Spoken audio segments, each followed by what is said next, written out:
Four STEM teachers and a history teacher walk into a bar. But seriously, though, we are Mike, Dion, Kevin, Darren, and Earl. Our learning and leadership style? Well, we all wrote some stuff to get here. We took chances to help our students. We got a computer. The cash is in the bank. Headed for that lane change. We made some connections and learned a heck of a lot. Looking back is only possible because of the extensive documentation of our work in this program.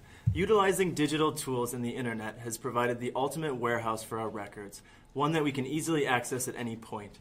This affords us a unique position to further improve our practice by reflecting on our mistakes and duplicating our successes, as well as those of our colleagues. These tools have also given us access to broad public sharing, an element that has increased accountability and improved our final products.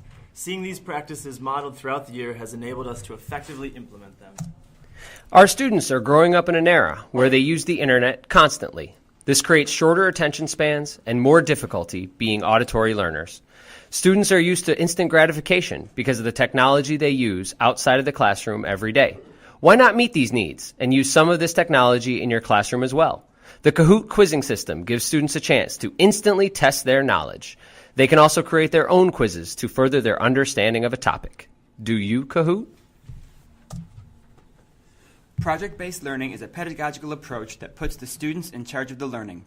By focusing on one overarching question or problem, students dig deeper and acquire knowledge through extensive application of real-world challenges.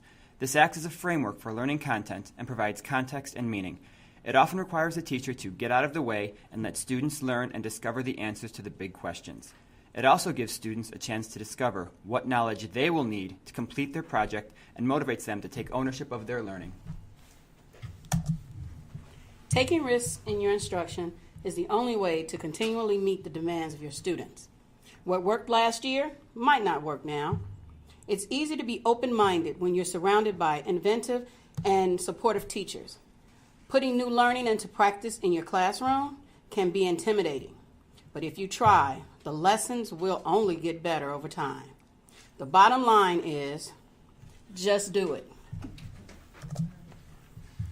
What if every classroom had access to relevant and useful technology? What if we all had the freedom and flexibility to teach students what they really need to know? What if all the learning had real-world connections and applications? What if students had access to every resource they needed to be successful? And what if a student's achievements weren't only measured by the grades in a gradebook or on standardized testing? This we believe. We believe that as educators, we must strive to find ways to make the learning challenging, relevant, and real. Through changes in our approach to teaching, we can find ways to help motivate and interest students to increase engagement and help them learn to think critically and collaborate to achieve success.